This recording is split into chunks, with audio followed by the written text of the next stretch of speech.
Halo, perkenalkan nama saya Fania Isadora Kristanto. NIM saya 0445618004. Saya mahasiswa semester 8 di Universitas Terbuka Jakarta. Dan pada kesempatan kali ini saya ingin menjelaskan tentang tugas satu dari mata kuliah em, Pancasila. Dan saya mau mengajak kita semua untuk kilas balik sebentar ke detik-detik paling krusial dalam sejarah bangsa kita dan mengambil pelajaran penting darinya dengan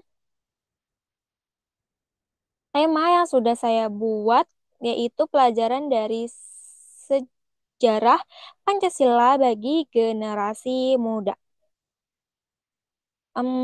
Sebelumnya pernah nggak sih kita itu mikir Pancasila yang kita kenal sekarang ini munculnya itu gimana? Apakah tiba-tiba ada? Jawabannya tentu tidak. Semua berawal dari sidang BPUPK pada bulan Mei sampai Juni tahun 1945. Bayangkan, para pendiri bangsa dari berbagai latar belakang berkumpul. Ada yang nasionalis, ada yang agamis, dan mereka semua itu berdebat, beradu gagasan, mencari apa sih fondasi yang pas untuk negara kita yang super beragam ini. Puncaknya adalah saat perumusan Piagam Jakarta. Di sini terjadi diskusi yang sangat intens, terutama soal kalimat dalam sila pertama. Ini bukan perdebatan kosong, tapi sebuah pencarian jati diri bangsa.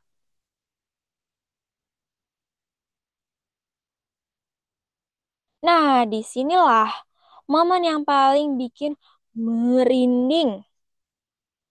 Sehari setelah proklamasi pada tanggal 18 Agustus tahun 1945, ada suara dari saudara kita di Indonesia Timur.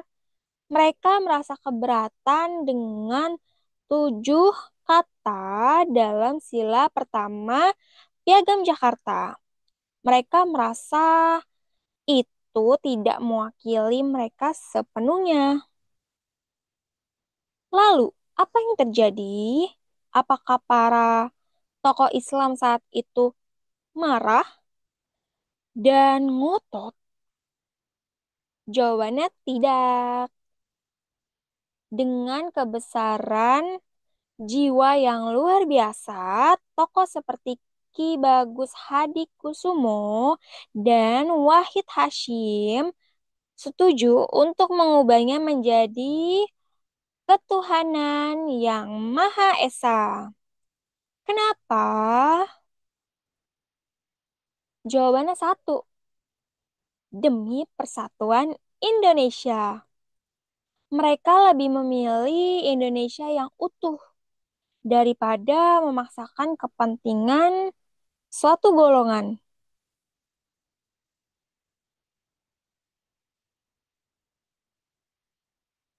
Dari peristiwa ini, kita bisa melihat nilai-nilai Pancasila itu benar-benar hidup loh.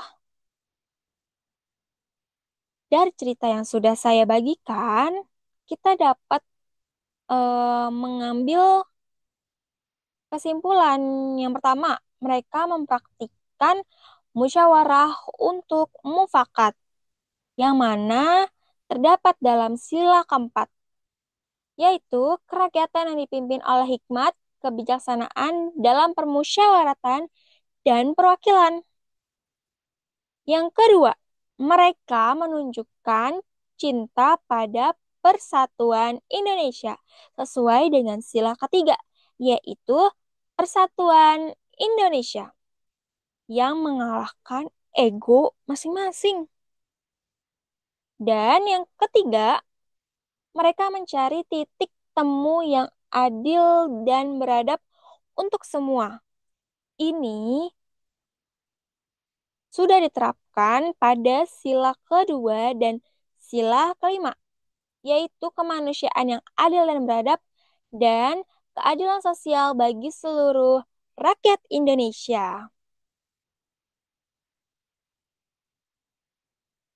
Lalu, apa pelajarannya buat kita generasi muda sekarang? Yang pertama, kita belajar berdialog.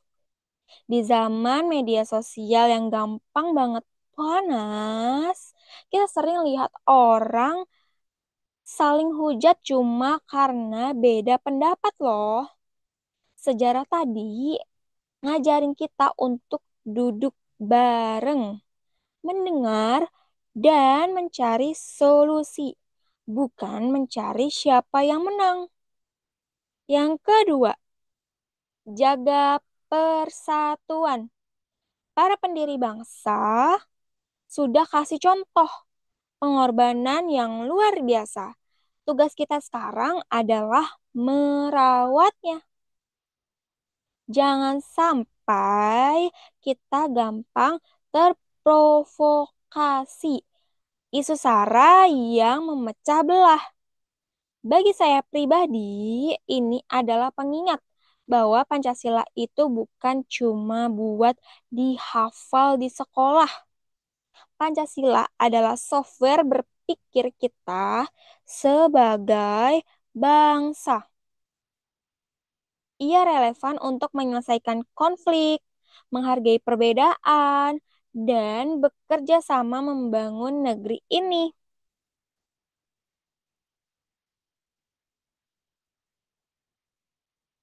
Teman-teman semuanya dan para tutor yang saya hormati, sejarah lahirnya Pancasila adalah bukti bahwa Indonesia dibangun di atas kompromi, toleransi, dan cita-cita persatuan.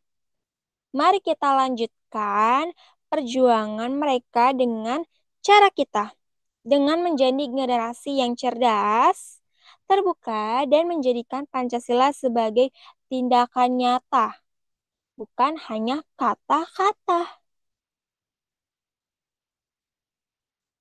Sekian yang dapat saya sampaikan, kurang lebihnya mohon maaf. Terima kasih sudah menonton. Maju terus Indonesia.